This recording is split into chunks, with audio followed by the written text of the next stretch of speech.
World of Warcraft Q&A. So this is gonna be from Season of Discovery. This video was uploaded like literally like 20 hours ago here. So this is a fresh new content. I haven't seen this Q&A before, guys.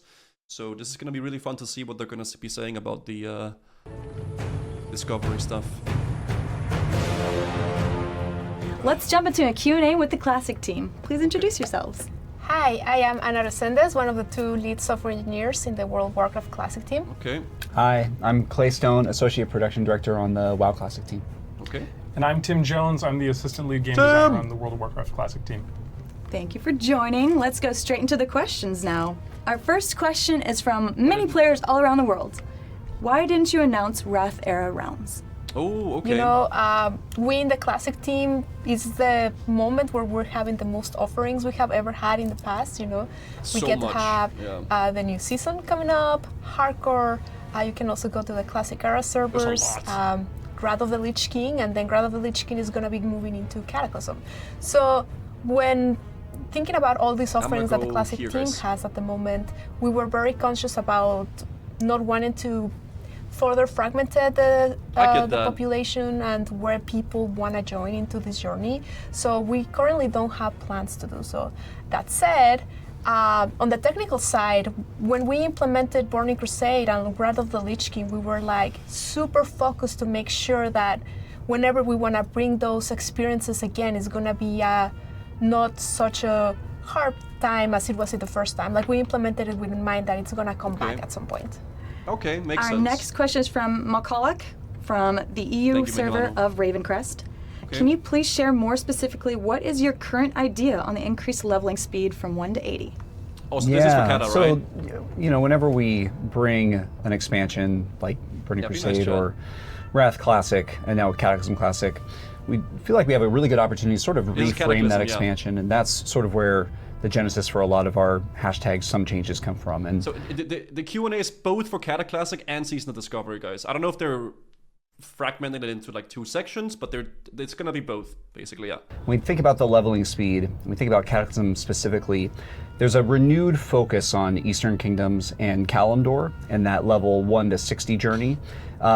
That the level 60 to 80 journey being spent in Outland and in Northrend kind of doesn't feel like it's a part of. So what I would expect is for that level 1 to 60 journey with its hundreds of new quests, we expect a lot of players to be there, either brand new players or returning players. And we might not make as many adjustments to that 1 to 60 portion, although I will say we've been incredibly pleased with how well Joyous Journeys has been received every time that we've been able to bring it back for Wrath. It's actually live right now in Wrath Classic. So I would expect to see that from time to time for that level 1 to 60 journey. But the focus, I think, of our leveling changes there are really going to be focused on that Outland and Northrend experience before players return from Northrend at level 80 to complete their level 80 to 85 journey in the main 2 continents of Azeroth. So I would expect to see just some experience increases there, similar to what you would see with Joyous Journeys. Not to take away from any of the content in those level bands, but certainly to get people a little bit quicker to that 80 to 85. I don't think many people really are going to be playing it for the leveling journey. I think most people that are interested in Cataclysm probably just want the in-game stuff anywho, right? That's just really what it is, so it's fine that they're doing that. Portion once they reach that section. That's just how it is. Our next question is from Tom L. on ATS server. What will be done to make guilds more accessible and useful in Cata? Yeah, so this is another one where we look back at the original Cataclysm. There's 2 sort of components that we think about guilds from. One, making smaller guilds more viable or on more of an equal playing field as the larger guilds. And then 2, reducing some of the toxicity that was kind of introduced back then. If we look at that one first, there was a guild perk that existed where for however many members you had within your guild, every time that they would loot gold, the guild would receive a portion or a percentage of that. And so it basically then made it super impactful or important for a lot of guilds just to spam invites and try to get as many members as possible. Right. I think that's certainly one area that we want to address. And then the other section on the smaller guilds, there are guild experience caps, both daily and weekly, and challenges. Was it in Cataclysm where they made guild levels, where like you can level up your guild or something like that? I don't really remember. Was that then? Yeah. That was kind of. I don't know if I don't really remember experiencing much if I enjoyed it or not with it. I just remember it being there, and you kind of had to like be within a guild to like have those perks, and the perks were quite strong because they were like some mass res stuff. Was there like some reputation rewards as well, something like that? And some summons and stuff like that you could do. It was actually quite nice achievements you can get from that, right? So you would need to be in a guild to get that stuff done. Instant mail, yeah, it's actually like quite a lot. Is that players are being tasked with to overcome on a weekly basis. Yeah. And the larger guilds have a much easier time being able to do that. So I would expect that as we look at what we can do there, to have that, I would expect that some of those challenges or experience gains or the ability to reach those experience caps may be adjusted so that smaller guilds can participate in that and unlock some of the perks on a more equal playing field as the larger Okay, guilds. That's fair. All right. I mean, being able, like, not having to have like an Omega guild to get that stuff, I guess that's fair. If it's gonna be there, I mean, should be acquirable for guilds, right? Next question is from Awesome on the Paggle server. Okay. Can we expect to see the return of the Disenchantment button when items are being rolled out? Oh, Yeah, from the short actual answer, rolling yes. thing. We're planning on doing that in Cataclysm. Okay. Oh, that's a short answer. Yeah. Nice. Yes. Can be as simple as that. Yeah. Our next question is from Lilyberry on Grobulus server. Is there any solution coming in Cata for the gear score meta making it impossible to gear up alts? Because I get constantly rejected by groups.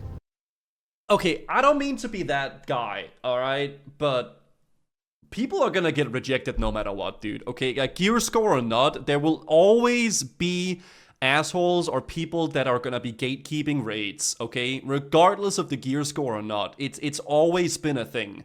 People always blaming it on, oh, it's the evil gear score. Right? It's not the gear score's fault, it's the people. It's how people play games nowadays. If there wasn't gear score, people would be looking at logs, or people would be looking up your gear on like a website to like see how the gear is and what biz you have. They would be inspecting you in either way. It's not, there will always be like a way of like, you know, gatekeeping it, right? Whether it's gear score or Raider.io or whether it's like parses or whatnot, right? There's always gonna be stuff like that. It's just need to find like a group of people that like you enjoy playing with and stuff like that, and you'll get into groups, right? But it's just how it is with players, man. You know, it's just how players play games nowadays. Out of touch famous streamer that gets invited naked, literally griefing the raid, unable to understand the common man's hardships. No, it's I get it. It sucks. It definitely does suck, but it's just how players are nowadays. People are super anal about like who they bring in, right? Don't get me wrong, but you play like that too when raiding ICC? Of course. I mean, you gotta like bring people that are like good enough geared for the raid.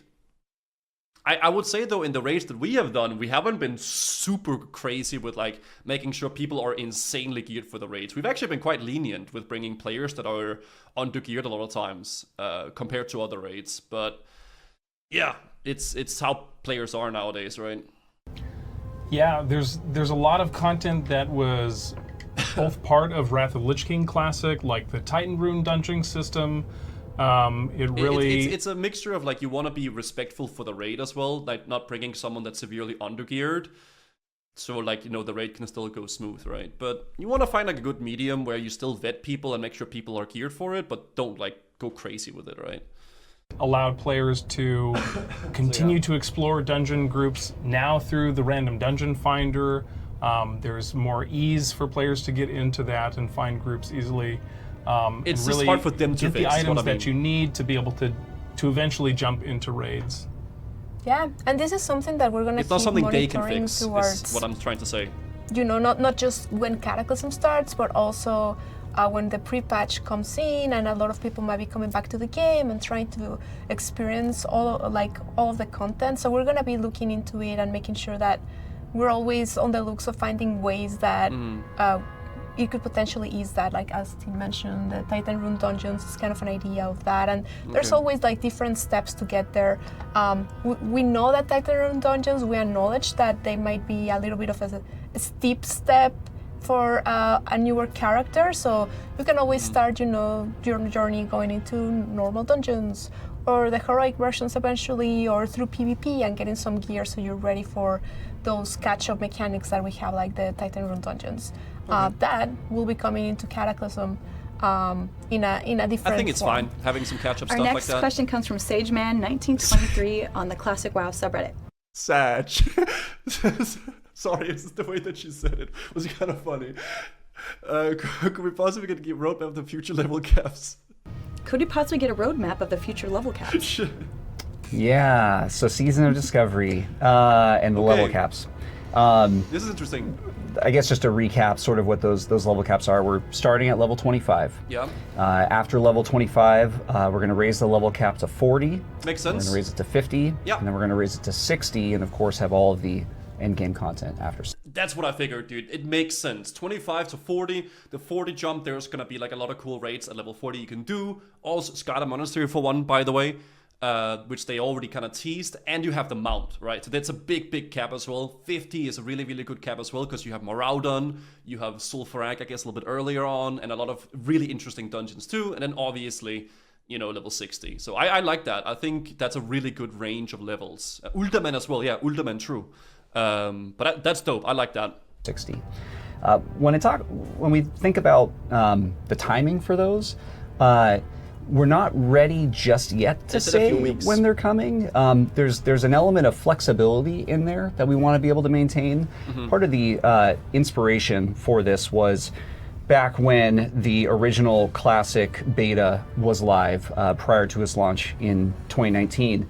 It was so cool to see the new metas that developed and what an end game at level 30 or level 40, I think it was for the two level caps that we used, what that looked like.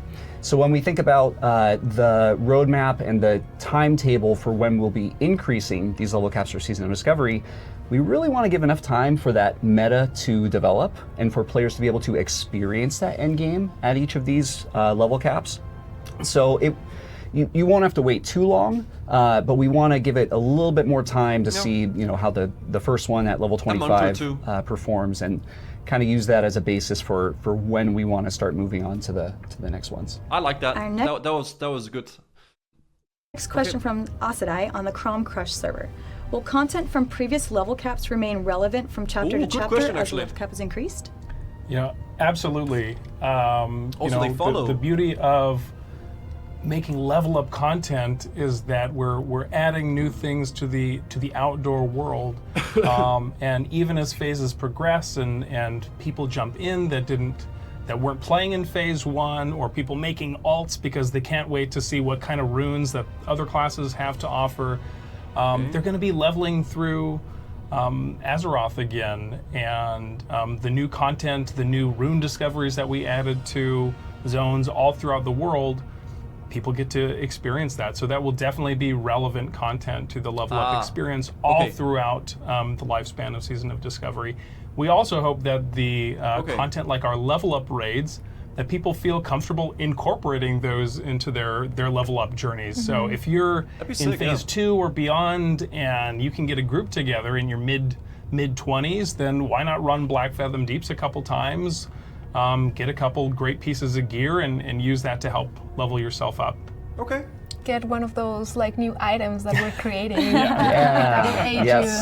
That's why I like that it's a 10-man raid as well. Yeah, you don't have to get like 1 billion people together to do it. I think the 10-man raids for at least for this is really cool. Whatever they decide to do at level 60, maybe they're gonna go with a 40-man or 25 or whatever. But at least for the leveling and for this, I think 10-man raids is gonna be really fun.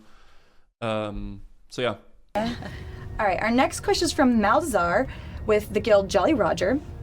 They ask, is it reasonable to assume that classic raids will eventually come to Season of Discovery as well, such as being able to acquire Atiyesh?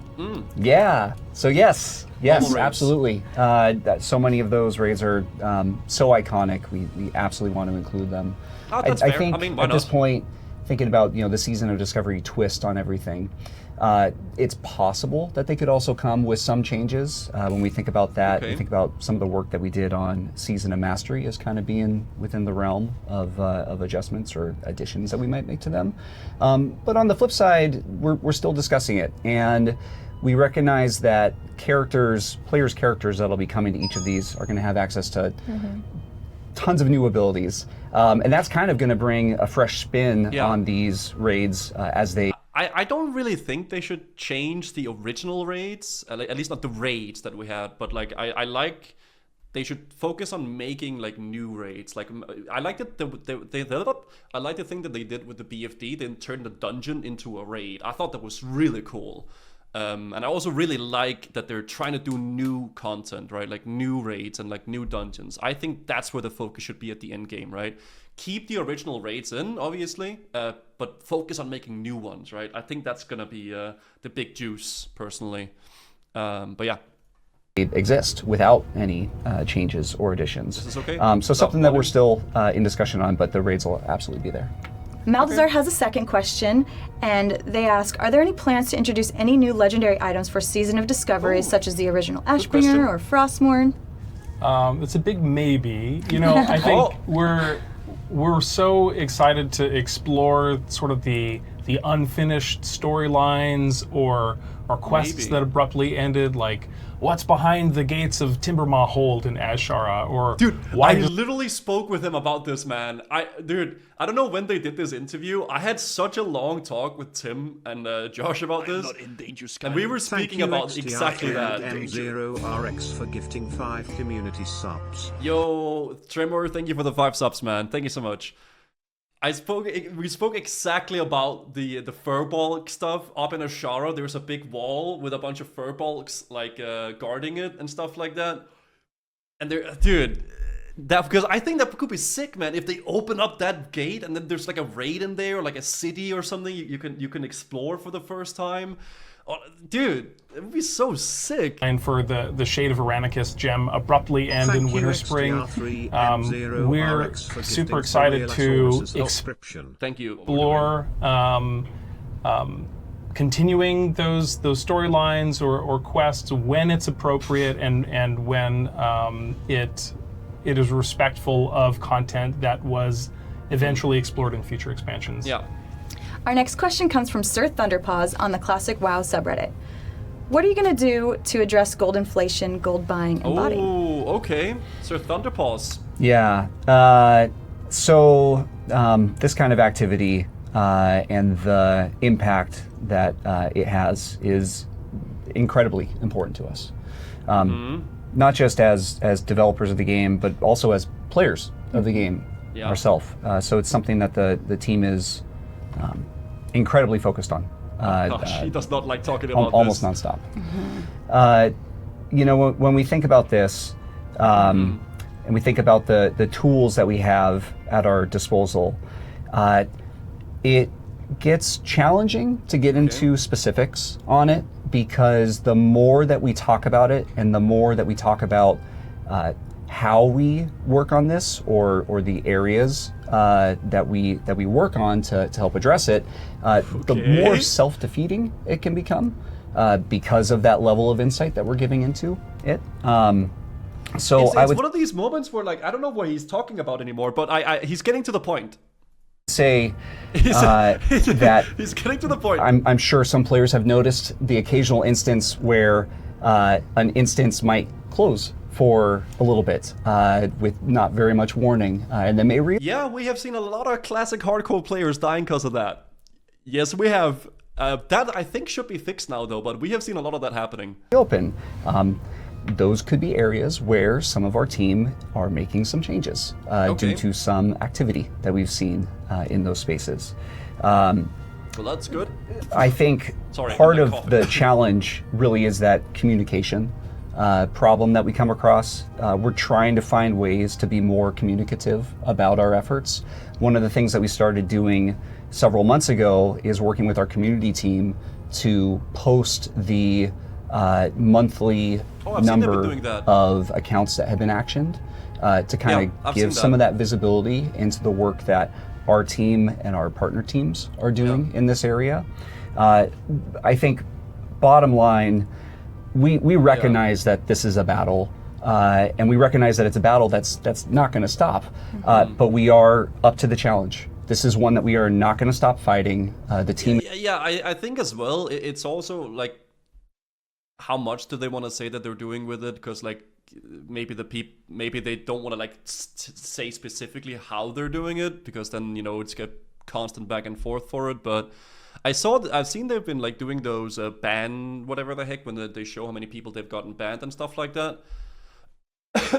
But yeah, he's basically he doesn't want to really exactly say what they're doing, but that they are doing something, right? And then they're doing it behind the scenes to not let them know how they're doing it. I can't wait to buy gold on SOD and spam BFDG DKPs every 3 days. Yeah. SOD hype. So yeah, they are doing something, but they don't really want to, just explicitly say everything that they're doing, really, right? Is committed to it, our partner teams are committed to it, and we're going to use all the tools at our disposal and our evolving tactics to continue addressing it. Yeah, I mean, in the technical side of things, we're always looking into different options on how to increase, all of the code and like the systems that we have in place, and it's always part of like our tasks that we always are looking into, and we work really closely with, the modern side of the game too, because to kind of have a. Hey, I'm like an old school Andy. Okay, I would love to see just like some GMs getting hired to the team. And just let out some justice, right? Like just get some justice going here. But I think they want it to be like an automated thing, right? For the most part. Concrete and like unified front into this battle. Our next question comes from the BG Hero on the Classic Battle server. Oh gosh. How do you plan to balance factions for World PvP and Season of Discovery? Okay. Yeah, kind of just talking about servers or realms for a second. I don't think a lot of players realize, because we've only talked about it once or twice publicly, right?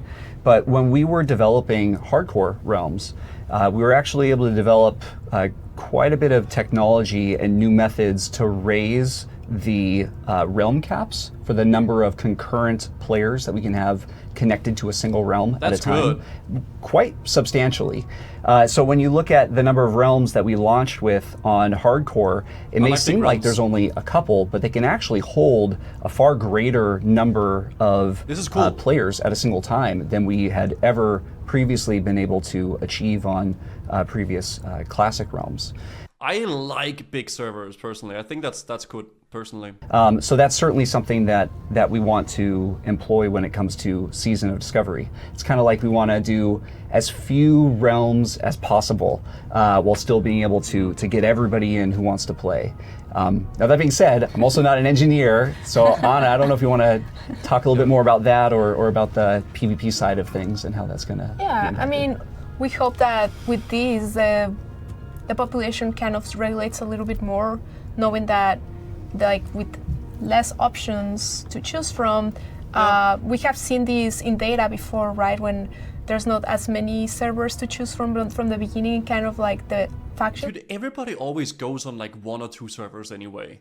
Like that's really how it is, man. There's always one Omega server that everybody goes on, and the people that don't want to be on the Omega server goes on the other one, right? That's literally it. Even less is a lot more. When it comes to servers, less is more. For sure. The fear of playing on a dead server, yeah, because people end up on dead servers if that's how it goes, right? Start balancing a little bit more. So that's our hope with all these improvements that we're doing.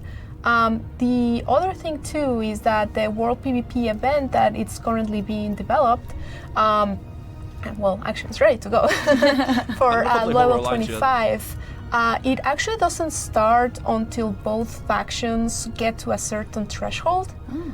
So we're hoping that when the event starts, it's going to be at a balanced place and a balanced battle. And of course, we're going to be keeping a close eye on it and just making sure, like, hey, is this working? Do we need to do any adjustments to the World PvP event that might, you know, help that balance and keep that balance and making it fun, right? Like, because we want it to be fun. They're probably going to give people, like, if there's like a very, very heavy discrepancy between the two factions, maybe they'll give like a boost in HP and damage to like the unbalanced one, right? While the event is going on, but I don't know if that's how they'll do it, right? So yeah, we're kind of like keeping an eye on only during the event population. That's like the Ashen Wheel PvP event. I don't hope that's how they'll do it. I kind of hope it's just gonna be still like normal, you know, like whatever the heck. But that might be a way that they're gonna go about doing it. Or do a faction queue. Yeah, but I'm not sure if it's something. Oh, like an action for the server, you mean? Okay. Also the new events and all of those. Didn't I do that with Wintergrass, but Ashran? Yeah, like sort of like with Wintergrass, with like if you're like really heavily under favored for like the amount of players, you get like a boost in like HP and damage and stuff like that. But I don't know if that's gonna matter too much for that. Things. That's just the way they could faction do it. Balance on mind. I look forward to watching those streams on that World PvP event. Yeah, That's it's gonna be fun. Yeah, that's like what's so much fun about Classic is that it's like I think of PvP in Classic as being like World PvP and those like epic battles with a bunch of people out there in the world. So it's gonna be really fun. Very excited. I think it's cool that they're doing that Ashen Wheel thing though. Like once in a while, there being like a big event, and like a lot of people could like go to Ashen Wheel. They can get that Ashen Wheel mount as well, and then there's just like a big battle going on. I think that's pretty cool for like a seasonal thing like that. Our next question comes from Arithma from the guild After Dark. Okay. Are there any plans to buff and/or tune both instance and open world content to make up for the large number of buffs coming to every class? Makes sense. Yes, absolutely. You know, we want the world of Classic to feel both exciting and challenging to players, and especially as we're adding new content to the open world, really encouraging people to go into all the nooks and crannies of different zones looking for these new runes. Players are going to get a decent amount of power from those runes, and so we want to not one-to-one counterbalance the difficulty of outdoor content. We want players to feel an increase in power, but we within reason. Yeah. So where it's appropriate, we have the power to adjust the HP and the damage of creatures in the outdoor world. That's good. Now, as for tuning of our raids, we also want our raids to be challenging. We also want them to be approachable, but especially for rewards, we want to make really cool items and rewards for people to be excited about and go after in these dungeons. And so we want the challenge of the bosses to reflect the power of the rewards that we're handing out. Okay. Our next question. They should make it a little bit more difficult, and if the players get a lot more stronger as well, right?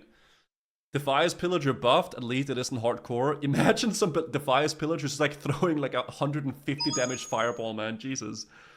Thank you, Fimbleforge, for the 21 months. Is there a possibility we can see 200? Oh, good question. Oh, it comes from RoarG90 on the WoW Classic server. Is there a possibility we can see two-handed enhancement shaman viable as DPS? I think that'd be cool, though. You know, the modifications necessary to make both. There's a lot of modifications necessary to make both two-handed enhancement shamans and dual-wield enhancement shamans viable. Yeah. For Season of Discovery in particular, we've focused more on modeling after the Burning Crusade version of enhancement shaman. Yep. Okay. So we're keying off of runes like Lava Lash and dual-wield specialization. To get two-handed enhancement shaman working properly, we'd probably have to add like a 5th rune to some of the armor slots to make that work. You know, that's not in our plans currently, but it's an intriguing possibility, and it would be cool to see though two-handed enhancement shaman actually being viable. You know, on the Classic team, we're always listening to feedback of our players, so if that's something that players are passionate about and want, please tell us. Because that's what like announcement is in vanilla. Just you wait. Just you wait. I just like a big juicer weapon. Our next question comes from Beth F on Senjin. Will there be a Scarlet Monastery raid? Beth goes in. Ooh. Okay. You know, the content that we mistakenly teased at BlizzCon, it really represents just a huge aspirations that we have on the Classic team. You know, the treatment that we gave the Black Fathom Deeps raid, it represents just what we're willing to do to existing content. I'm so excited for players to be able to see our discoveries that they didn't get to see at the convention. I'm hyped for or BlizzCon because they're really a great example of the level of detail and care and love that we're putting into making brand new content. And all of that to say, there's a deep desire. Bro, they barely changed BFD, just plopped the same bosses and made them bigger with mechanics. Well, that's a lot of changes you just mentioned right there. I mean, I think the way that they changed BFD was perfect. They took the dungeon, the area and what it was, they changed the layout of where the bosses were, and then they made new boss arenas basically and turned them into something completely different. I thought it was great. I enjoyed it a lot. I thought it was a really, really interesting way of experiencing BFD. Among us on the Classic team to make brand new, never before seen Classic raid content for Season of Discovery. There's nothing to announce at this time. The changes should be new dungeons, new raids, not a half-assed tweak. Well, yeah, I mean, obviously, right? So, the thing that is going to be the most hyped and the most exciting is whenever they can start delving into like the new stuff, like a completely new raid and a new dungeon, right? Obviously, I think the BFD stuff is cool and I think it's awesome, but the biggest thing that would be awesome is to see the new stuff, right? Like a Karasan Crypts or like potential Furball grade or like new raids, new dungeons. That is where like the real juice would be and the real cool new content. But I like that they're doing it this way, like easing into it and like getting people used to the idea of new style content, right? They have to prove there's money to be made before they can invest a bunch of time and money into Classic. Yeah, no way.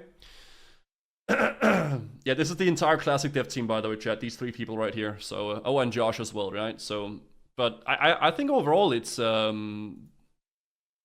so far, I think it's a big W, the whole announcement and SOD and everything like that, personally. But maybe down the road we're gonna change our mind on it and it's gonna be not good. But at the moment, I am positively excited about it. Forgetting Nora, sorry Nora, yeah, Nora as well. But we're definitely excited and have big aspirations. Our next question comes from Felich on Kazakh. In Season of Discovery, will I be able to find runes that make Smite, Holy Priest DPS viable, or is Holy Disc meant to be healers? Oh, interesting question. Yeah, I mean, that's one of the beauties of Season of Discovery and like having all these rune systems is that the runes are not specialized depending on what talents you choose. At any runes. So there's like certain runes that if you read about them, they're more like DPS focused, like homunculus. And then there's other ones that are more healer-based focus, like penance or prayer of mending, right?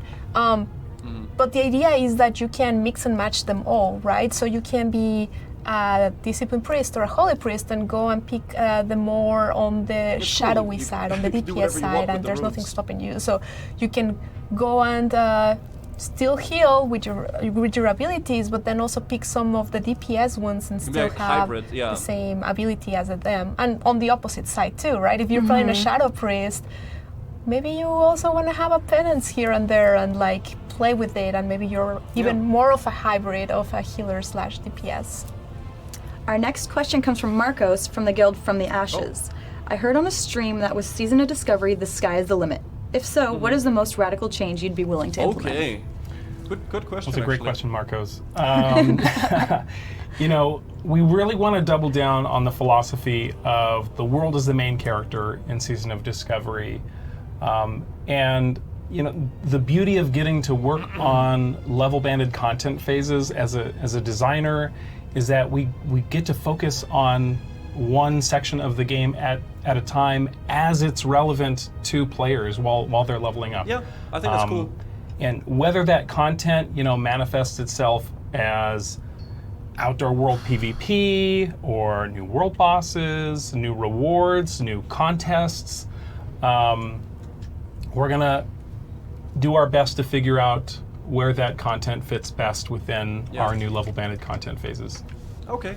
Our next question comes from Viaprax. He probably don't want to like say anything crazy what they're changing, but I like that they're doing it like this, like with the level caps and stuff. I know some people don't like it; they feel like it's getting gate kept like the full game, but I think it's a intriguing way of changing the meta along the way, right? Okay. On the EU server, Storm Reaver. For the season server, will racials be rebalanced? Thank you. Yeah, that's a fantastic question. Thank you, you know, racials are incredibly important to, you know, solidifying the fantasy of the character that you're playing. Whether you're Robin, a Tauren with Warstomp or an Undead with Will of the Forsaken, it really defines. I agree with this. Your character. Yeah. But at the same time, we know that a lot of people choose certain races because it's the optimal choice, and we know our classic players, they love choosing the optimal choice. So with that said, we're not going to do anything specifically to racials as they currently exist on characters. However, some of the things that players rely on racials to do, certain stat bonuses like weapon skill that orcs and humans get with axes and swords and maces, we aim to assist with where people have access to those stats through the rewards in our level up raids and discoveries that people find while leveling. So people won't feel forced to, you know, get the Edgemaster's handguards in order to be viable if you chose the race that you want to play because you like their racial abilities or you just like how they look. You know, another topic on the point of racial abilities is priests. Priests have a wide variety of unique racial abilities specific to their race and class. And, you know, one of the things that we haven't really gotten into details about in Season of Discovery are the rune acquisitions themselves and how some classes have some very unique ceremony associated with learning their runes. And priests are one of those. They'll be encouraged to go into the world and learn about the religions and the faiths of the different races of Azeroth. And class so quests, this is not planned for the level 25 phase, but in future phases, we're open to exploring. That's really cool. More class fantasy. Priests perhaps getting access to the priest racials of other races in the journey of that religious exploration that they have to do. Really nice that they're adding some class fantasy to the rune discovery. Yeah, I like that a lot. Like, go out and do like some. Like the rogue, you could, what is it called? The rogue could do some stuff with the stealthy things and, what's that place called above Hillspread? The place with like the syndicates. Like go do some stuff with the syndicate, or like the warriors can go on like a big warrior quest and stuff like that. Ravenhold, exactly. Not syndicate, I don't know. Yeah, Ravenhold. I think that's so amazing. Like stuff like that would be so dope. I think the real answer is it depends on how popular this ends up. It depends on how popular it ends up being. If it gets a lot of players, it's going to be more assets generation and stuff, and if it's not, it's going to be minimal. Yeah, I think it depends on how many, like what the reception is for players, right? How much they're going to do with it. But I hope that people are going to enjoy it, and I hope it's good, obviously. Oh gosh. All right, we have one last question. Okay, one last question. And this is from Tyranny533 on the Classic WoW subreddit. Will Season of Discovery end with server wipes like Season of Mastery, or will servers stay open for future content once the level 60 phase is out? Okay. Yeah, that's a very good question. You know, that's very, very, very. We're really excited to have the level content phasing that we're we're planning for Season of Discovery. Yeah, kind of same. So we're really hoping to get an idea of how players are interacting with the content through this. I mean, right now, it is a season, right? So it is set up to be temporary. We always guarantee you that you're gonna be able to keep the characters that you create one way or another. How that's gonna look, it's not solidified yet. We're still talking, and we're gonna be seeing, as I mentioned, monitoring through all these phases, seeing how people are engaging, see what people love the most. So then we can find these characters a place, right? So keeping an eye on it. Oh, it was sorry, the music. I thought it was my game. We don't have final plans on it, but we guarantee you that your character is going to be able to go one way or another. And of course, if there's like something that everybody just loves so much and they don't want to see gone, we're definitely going to talk about different options on how we can allow players to keep I think that's good. having the fun that they're having. Like, see as you feel, go as you feel. That wraps up our Q&A session. Thank you guys so much for hanging out, and we'll see you guys next time. Thank you, everyone. Thanks. Thank you. Really cool Q&A though. I feel like the more I hear about the whole SOD stuff, I'm getting more and more excited. I'm very hyped for it, guys. I know I don't look that hyped right now, but I'm actually quite excited for it. I think it's cool to see a passionate team working on something, and very awesome to see them trying to go a completely new route. Something it's very new to see from Blizzard, right? Where like they go down a route of something just Good fresh, that you are new. feeling better. I'm feeling a lot better than I did before. Yeah, PC. Thank you for the 17 months. Sorry, thank you. I think it's cool. They're engaging with the community. It's awesome. I think Blizzard and the WoW is definitely WoW is back. You can definitely tell there's a lot of hype for it. So very good Q&A there. Really enjoyed watching that with you guys there as well.